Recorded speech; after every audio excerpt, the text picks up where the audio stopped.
You don't belong in a nice neighborhood like this. Officer, this is my home. You have no probable cause. Do you have a warrant? Turn around. Hands behind your back.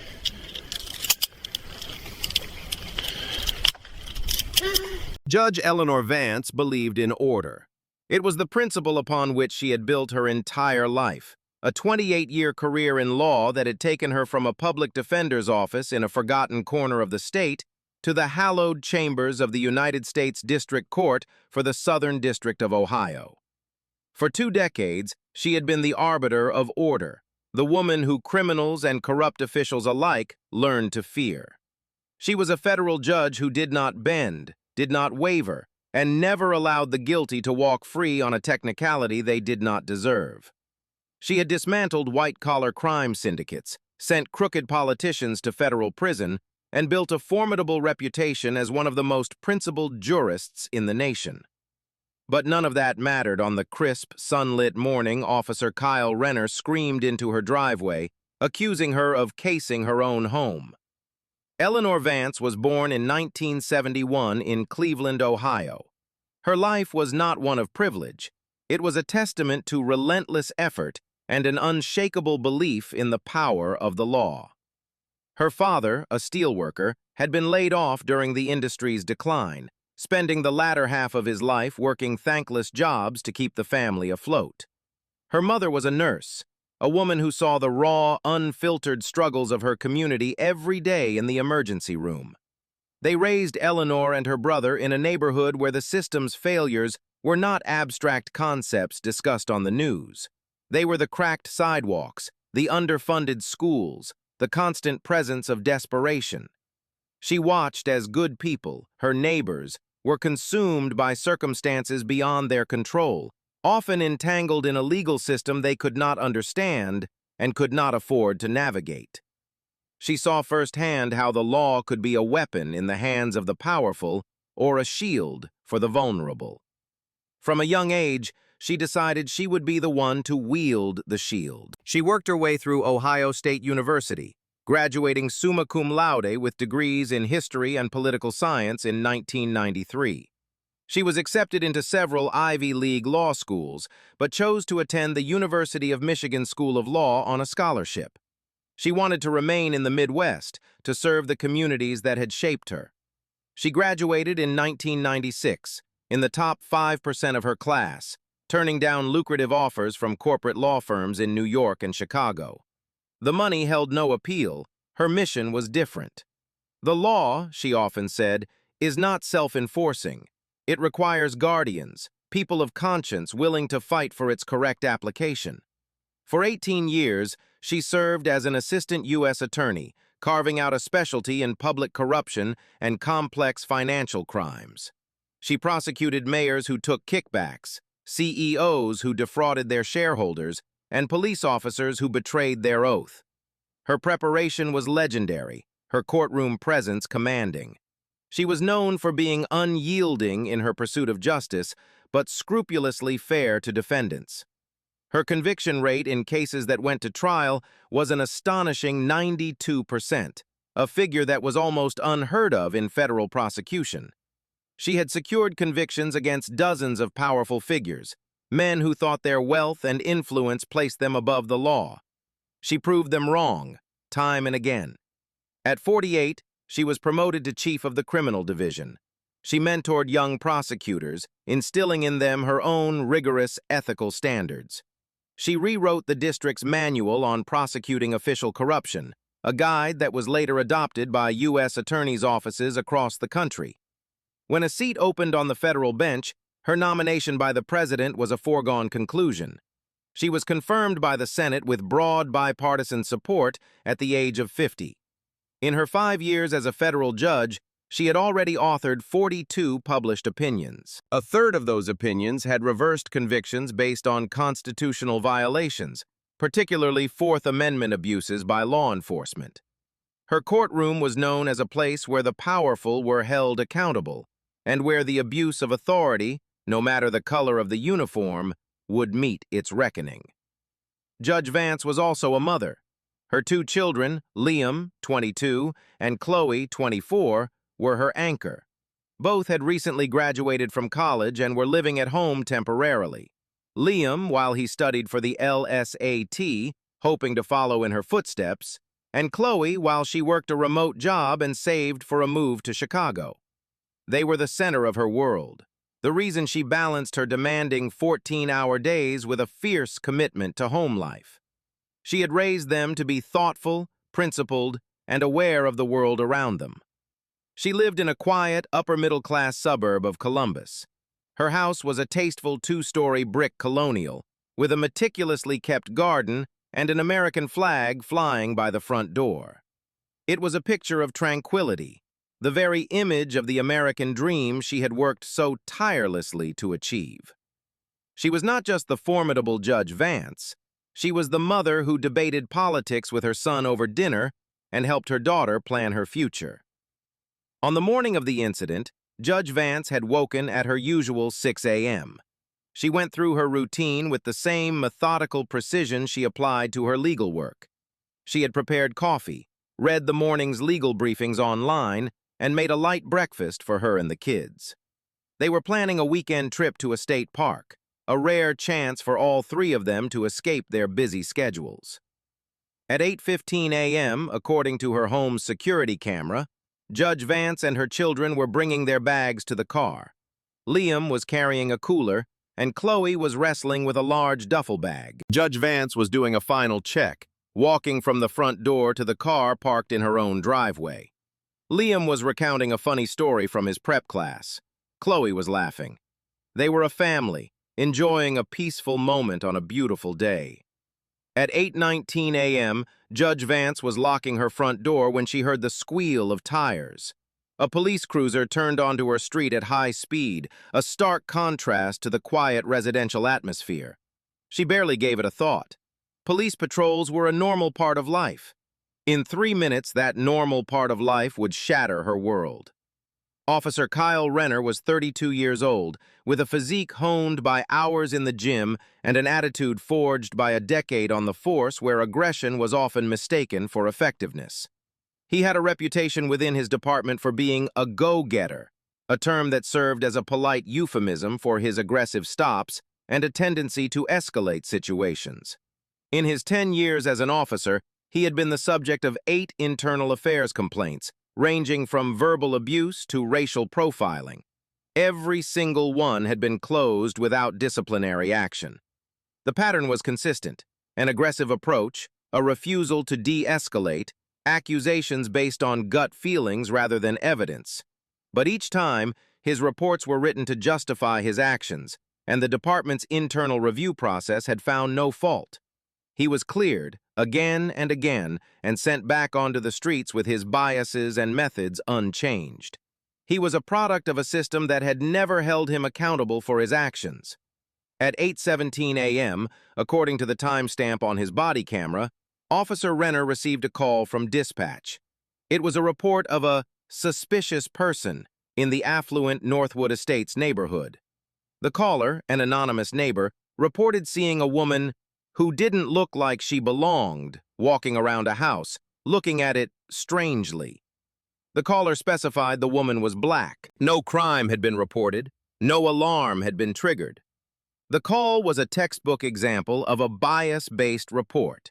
Vague, rooted in perception and prejudice, not in any observable criminal activity.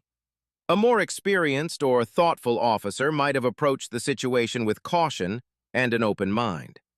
Officer Renner was instructed to perform a welfare check and investigate. He activated his body camera as he floored the accelerator, his mind already made up.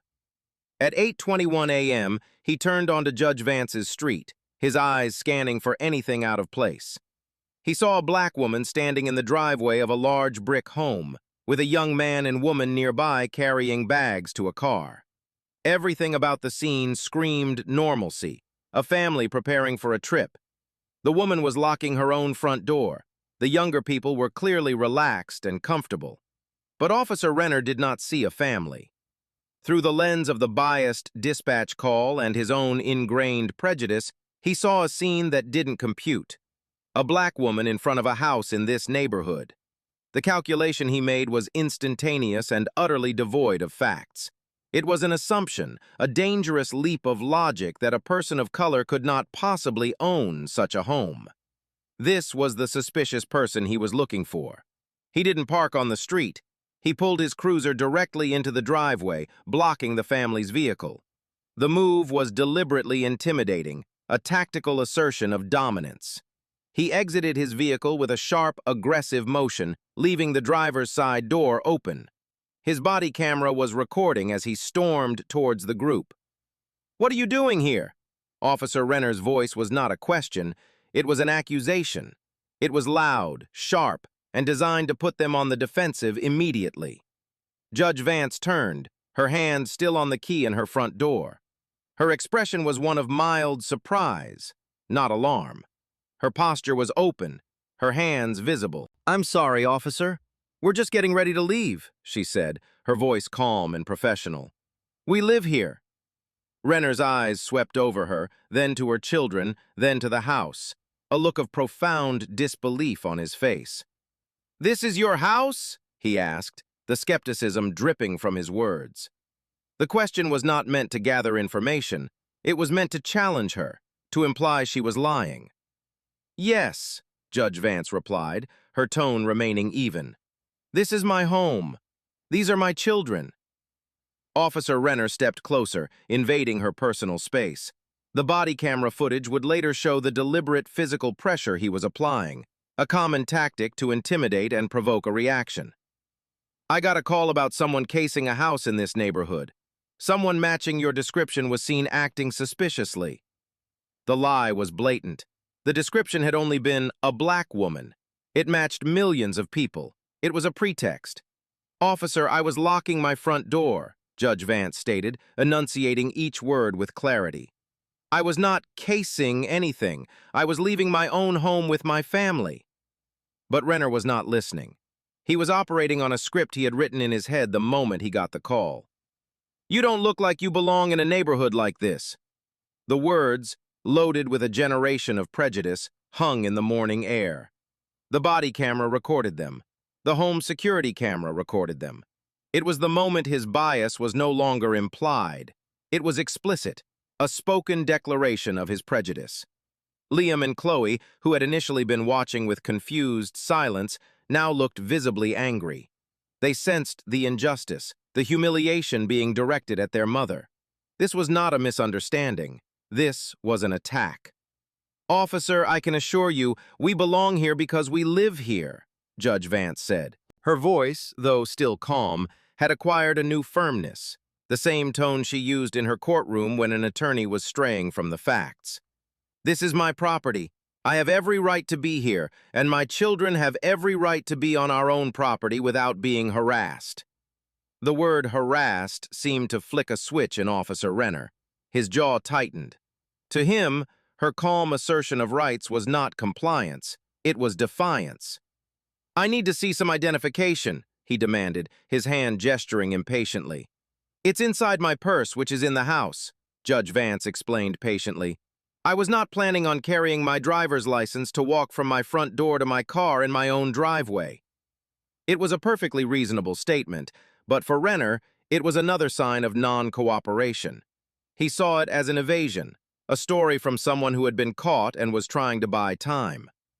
"Step away from the vehicle, ma'am," Officer Renner commanded, his voice rising in volume. "I need you to step over here so I can verify your story." The phrase, "your story," was intentionally dismissive, framing her reality as a fabrication. "My story?" Judge Vance repeated, a flicker of disbelief in her eyes. "I am standing in my own driveway with my family. This is not a story. This is a fact, and I will not be ordered around on my own property without a legal basis." She did not move. She simply stood her ground, a citizen asserting her constitutional rights against an officer who was operating well outside the bounds of the law. She was not being aggressive or argumentative. She was simply refusing to comply with an unlawful order. Her son Liam took a step forward. "Hey man, she just told you we live here. What is your problem?" Officer Renner immediately turned his attention to Liam, his body language becoming even more threatening. You stay out of this or you'll be next. Step back, now. Step away from the vehicle, Renner repeated, his focus back on Judge Vance. He saw her refusal not as a stand on principle, but as confirmation of his suspicion. In his mind, an innocent person would comply without question. A guilty person would argue about their rights. This was the flawed logic that had guided him through 8 prior complaints. Judge Vance held her ground. Officer, what is your reasonable, articulable suspicion that a crime has been, is being, or is about to be committed? That is the standard for a detention. You have not met it. She was giving him the legal standard, a final chance to de-escalate and walk away. But the citation of law only enraged him further. To be lectured on the law by the very person he was accusing was an affront to his authority. He was done talking. He moved towards her, his intentions clear. Chloe, seeing the situation spiraling out of control, had already discreetly taken out her phone and started recording from her position near the back of the car. She knew that in a situation like this, an independent recording was crucial. His hand shot out and grabbed her wrist. It was not a gentle touch or a guiding hand. It was a forceful, aggressive grip. The shock was visible on Judge Vance's face, a mixture of pain and astonishment. Liam shouted, "Get your hands off my mother!" He moved forward again, and this time Renner partially turned, putting a hand on his own taser. "I said back up. One more step and you're going to get lit up." The raw threat silenced Liam, who stood frozen, his face a mask of fury and helplessness. Chloe's phone camera captured the entire exchange. Neighbors were beginning to emerge from their houses, drawn by the shouting.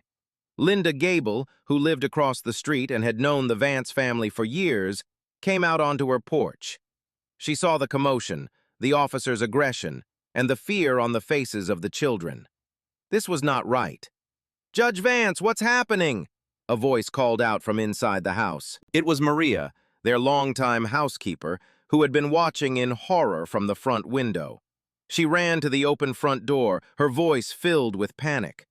Officer Renner ignored her, his focus entirely on subduing the woman he had already convicted in his mind. He pulled Judge Vance's arm sharply behind her back, applying a painful wrist lock. He forced her to turn and face the car, her body contorting from the pressure. The body cam captured the sound of her sharp intake of breath as the metal handcuffs were ratcheted tightly around her wrists. It captured her wince of pain, the red marks already forming where the steel bit into her skin. "Officer Renner," Judge Vance said, her voice strained but still remarkably controlled. The name was clear on his uniform tag. "You are violating my Fourth Amendment rights. You have no probable cause for this arrest. You have no warrant. You are making a serious mistake." She was putting her objection on the record, for his body camera and for any other recording device that might be present. Her legal mind was working, documenting every constitutional violation even as she was being physically assaulted. "Sure I am," Officer Renner sneered, his voice thick with sarcasm. "And I'm the King of England. Everybody's somebody important when they get caught." He was so blinded by his own assumptions that the idea she could be telling the truth was literally inconceivable to him. He was a man with a hammer, and everyone he met looked like a nail. Maria was now shouting from the doorway, her voice frantic. "She is a judge! You idiot, she is a federal judge! Check the house records! Check anything!" Linda Gable, the neighbor from across the street, was also yelling now, her voice cutting through the morning air. "That's Judge Vance! Kyle, what are you doing? Stop! You are making a terrible mistake!" Other neighbors were now on their lawns, phones out recording the unfolding spectacle. A small crowd was forming, a jury of stunned onlookers witnessing a gross miscarriage of justice in real time. But Officer Renner was too deep in his own narrative to stop. He had committed to this course of action, and to back down now in front of an audience would be an admission of error. His pride would not allow it. He ignored the chorus of protests, dismissing them as attempts to interfere. He began to march Judge Vance toward his patrol car, his grip firm on her arm.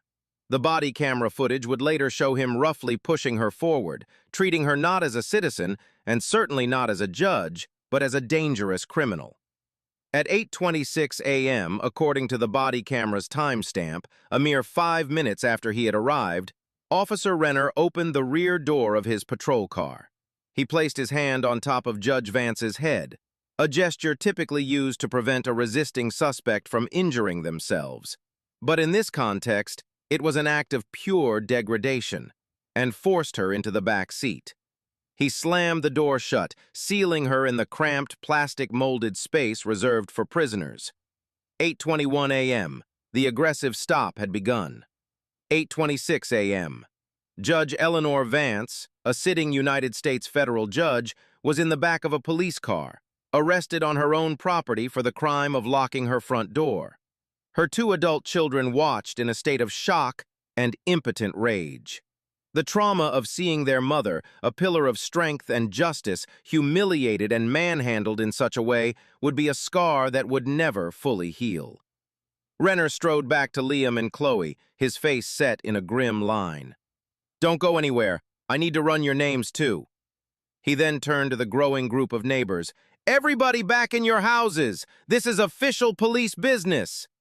He was trying to reassert control over a scene that had completely unraveled, a disaster entirely of his own making. He got back into his driver's seat, slammed the door, and grabbed his radio microphone, all while pointedly ignoring the woman in his back seat. "Dispatch, this is Unit 27. I have 1 suspect in custody, white female, possible B&E. We'll be transporting to central booking." He deliberately misidentified her race, a final, petty act of defiance against the reality that was screaming at him from all sides. He pulled out of the driveway, tires crunching on the gravel, and sped down the street, leaving behind a scene of confusion, anger, and multiple video recordings that would soon seal his fate. He was driving, his knuckles white on the steering wheel, when his radio crackled back to life. But it wasn't the calm, routine voice of the dispatcher. It was the voice of his shift sergeant, and it was tight with urgency. The information he was about to receive would change everything. "Unit 27, be advised," the sergeant's voice crackled over the radio, sharp and laced with an unmistakable edge of panic. "Your detainee has been identified. I repeat, your detainee has been identified as Federal Judge Eleanor Vance, Southern District of Ohio. Verify and stand by immediately. Do you copy, 27?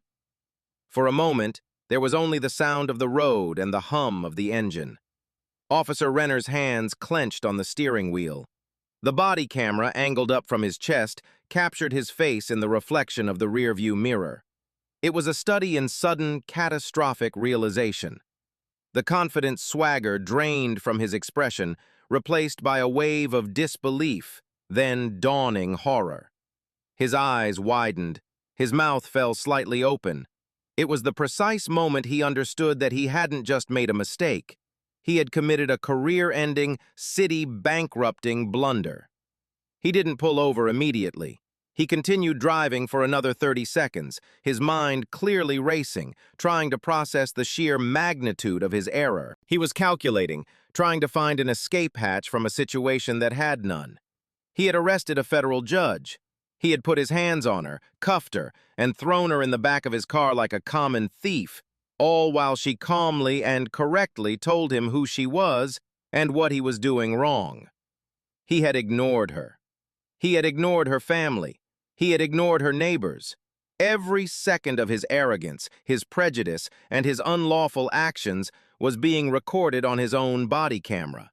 The evidence against him was absolute, and it was being generated by a device clipped to his own chest.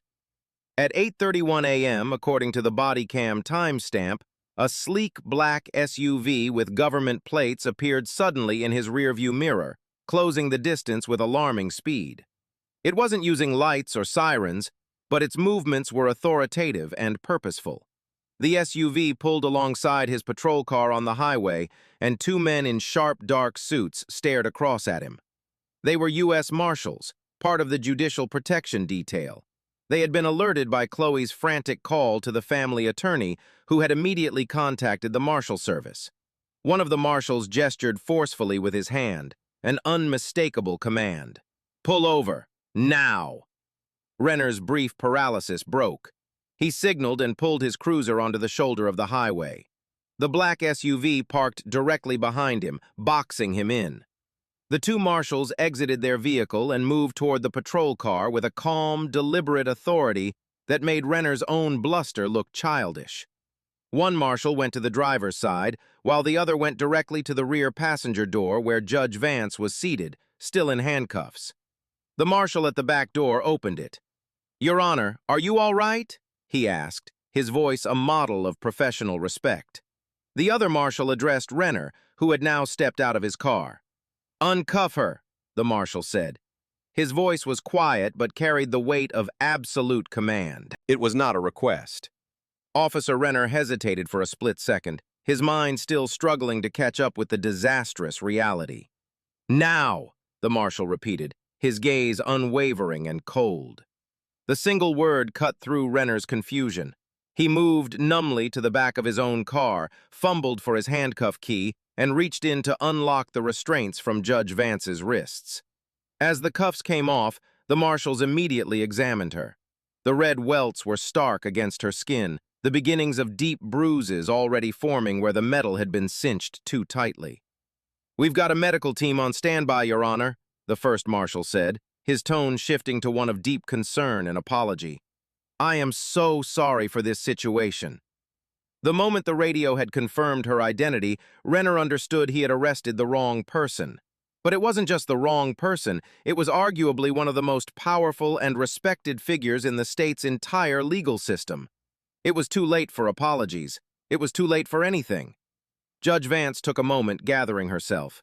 She breathed deeply, the composure that had never truly left her returning in full force. She looked not at the marshals, but directly at Officer Renner, her eyes devoid of emotion. They were the eyes of a judge looking at a defendant. "I want his badge number," she said, her voice steady and clear. "I want his name. I want every second of his body camera footage preserved. I want every dispatch recording. I will be filing a federal civil rights complaint against this officer, his department, and the city." There was no anger in her voice, only the cold, hard finality of justice about to be set in motion. By the time the U.S. Marshals had escorted Judge Vance back to her home, the story was already beginning to ignite.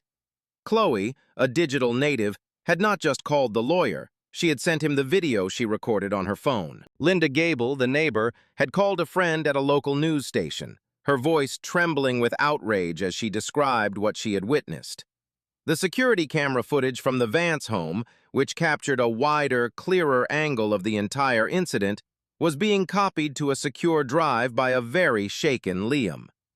The evidence was being gathered and disseminated before Officer Renner had even finished writing his incident report, a report he now knew would be scrutinized under a microscope of immense power.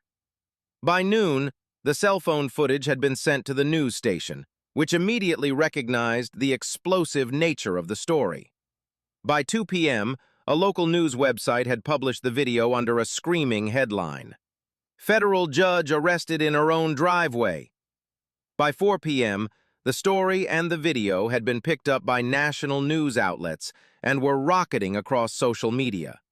Millions of people watched in horror as a calm, professional woman was aggressively manhandled and arrested without cause. They saw the explicit bias in Officer Renner's words. They heard the frantic pleas of her family and neighbors. They witnessed a complete breakdown of law and order, perpetrated by a law enforcement officer. The reaction was immediate and volcanic. The police department's phone lines were overwhelmed with furious calls. The mayor's office was inundated with emails and messages demanding action. The city council found itself at the center of a firestorm. The story was no longer a local incident. It had become a national symbol of policing gone wrong. The police department's Internal Affairs Division, which had so casually dismissed 8 prior complaints against Renner, was now forced to open an investigation under the searing glare of the public spotlight. This would not be a leisurely, careful review designed to exonerate the officer.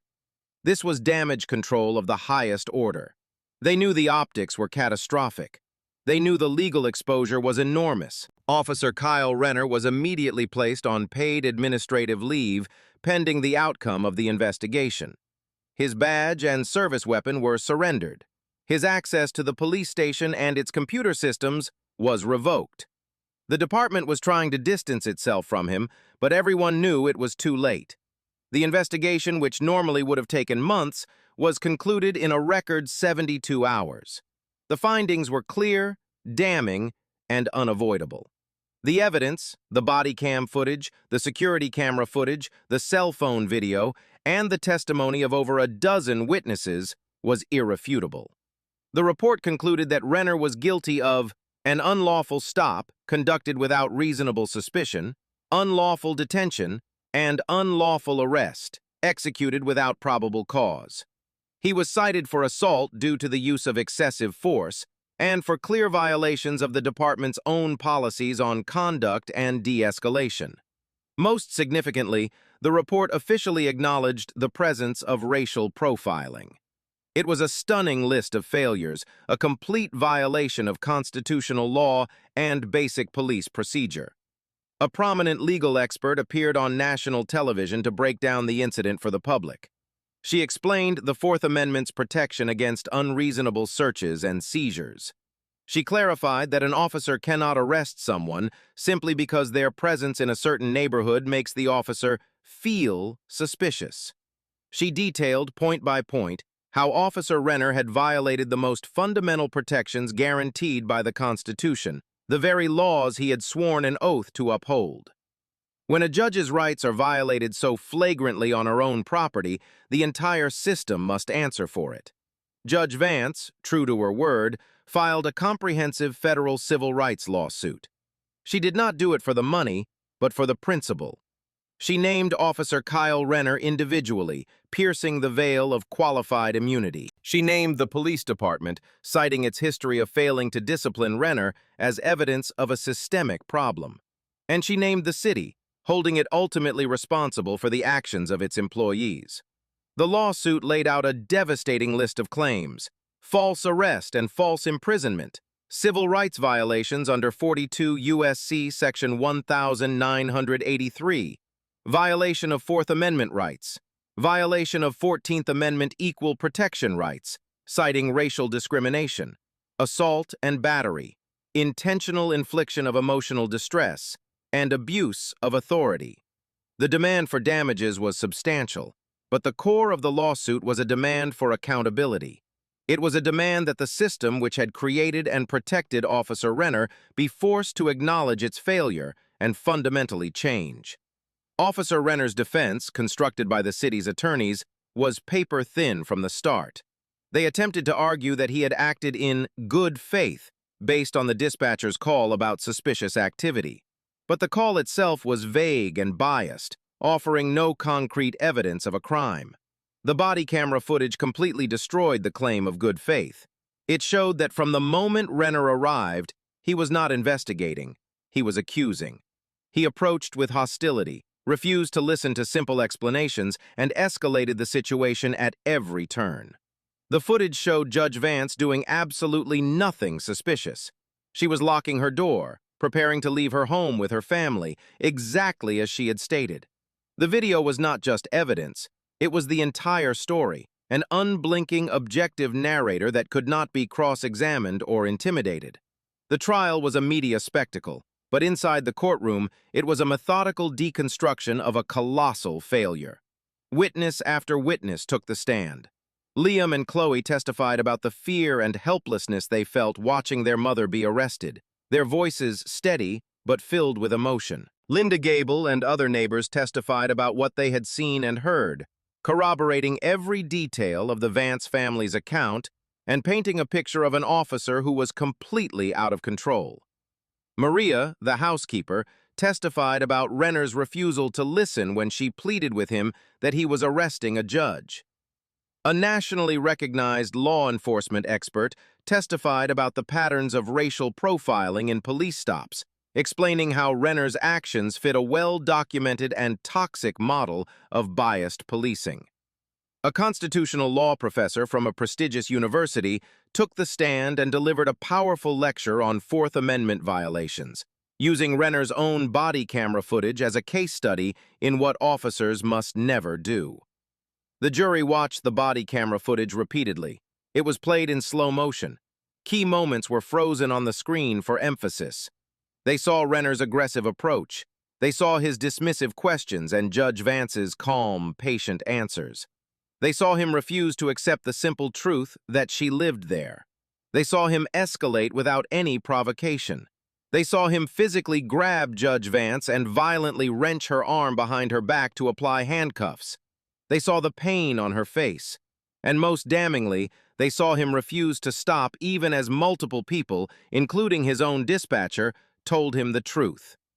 Several members of the jury were visibly disturbed by what they saw, shaking their heads in disbelief.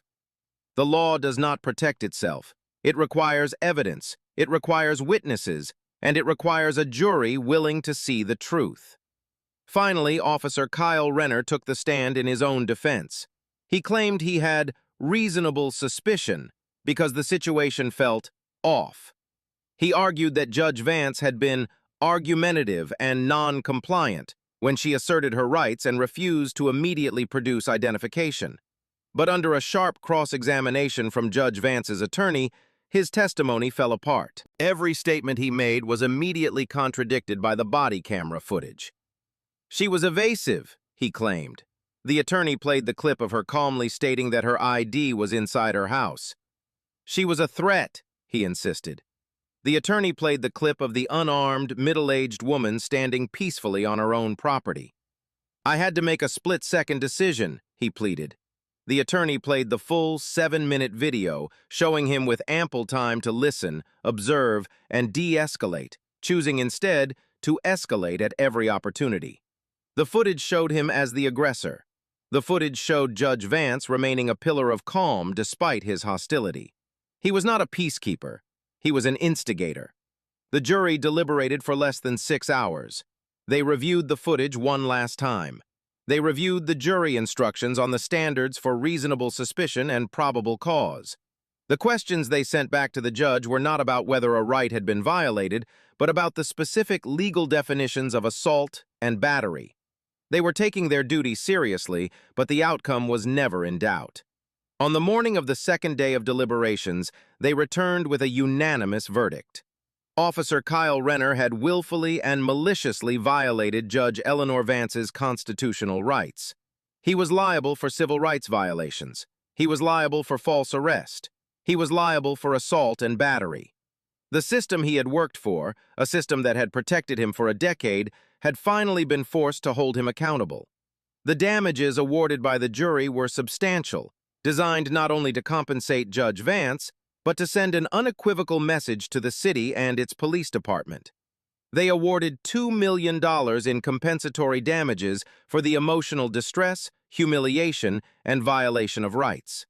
They added another $800,000 in punitive damages, a direct punishment for Officer Renner's reckless and malicious conduct. The total judgment was $2.8 million.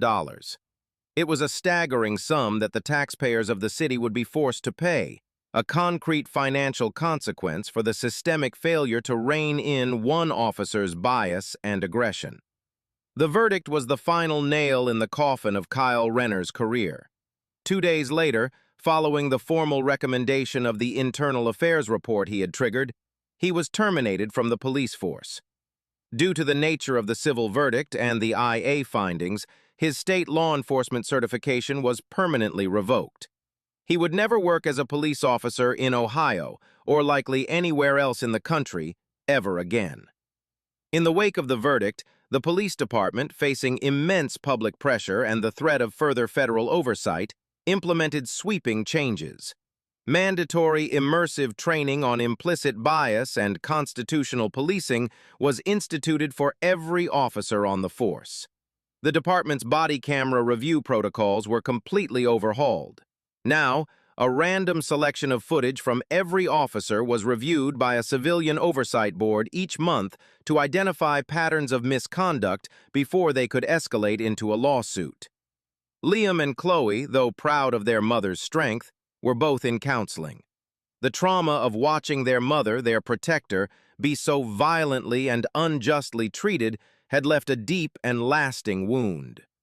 It had shaken their faith in the very system their mother had dedicated her life to upholding. Judge Vance, forever changed by the experience, did not retreat. She used her heightened public platform to advocate for nationwide policing reforms, speaking with the unique authority of someone who had both presided over the law and been a victim of its abuse. She went from victim to victor, her ordeal transformed into a powerful catalyst for change, all because the truth had been recorded. This story, born from a moment of prejudice, leaves us with critical lessons. The first is about the psychology of Officer Renner. He was not an evil man in a cinematic sense. He was a product of a flawed system and his own unexamined biases. For a decade, his aggression had been rewarded, or at least tolerated. His internal affairs complaints were dismissed, reinforcing his belief that his gut feelings were a legitimate basis for action. He saw a world of threats that needed to be subdued, not a community of citizens he was sworn to protect. When he saw Judge Vance, a black woman of authority and affluence, his entire cognitive framework short-circuited. She did not fit into his simplistic, prejudiced box of who belongs in a neighborhood like that. His actions were not a momentary lapse in judgment. They were the inevitable result of a worldview built on a foundation of bias, a foundation that the system had never forced him to inspect. Secondly, consider Judge Vance's response. What if she had screamed or physically resisted? Officer Renner would have used it as justification for his use of force, painting her as the aggressive, non-compliant suspect in his report. The narrative could have been muddied. Her power was in her calm, resolute adherence to the law. She calmly stated her rights. She calmly identified his violations. She calmly put her objections on the record. This de-escalation in the face of his illegal escalation was a masterful defense. It left him with no pretext, exposing his actions as pure aggression. She proved that you do not have to surrender your rights to remain calm, and you do not have to become aggressive to be strong. There are 4 clear lessons here. Lesson 1. Calmness is a strategic weapon. When faced with illegal aggression from authority, a calm, documented assertion of your rights is more powerful than outrage. Lesson 2. Documentation is the great equalizer. The body camera, the security camera, and the cell phone video created an indisputable record that destroyed the officer's defense. The truth, when recorded, is non-negotiable. Lesson 3. A single officer's bias is a systemic liability. Renner's prejudice cost the city $2.8 million because the department failed to correct his behavior for years. Systemic failures always have a price tag. Lesson 4. Judge Vance won not by arguing, but by following the correct procedure, first on the scene and then in the courtroom. Justice doesn't always come from the system, but it can be achieved through the system if you have evidence, principle, and the will to see it through. This incident is a stark reminder that the shield of the law can be shattered by the very people sworn to hold it. True justice requires more than just laws on paper. It requires constant vigilance, unwavering accountability, and brave individuals willing to stand up when the system fails them. What would you have done if you were in Judge Vance's position? Have you ever witnessed a situation where someone's assumptions led to a terrible injustice? Share your thoughts in the comments below, and if this story resonated with you, please support our channel so we can continue bringing these vital stories to light.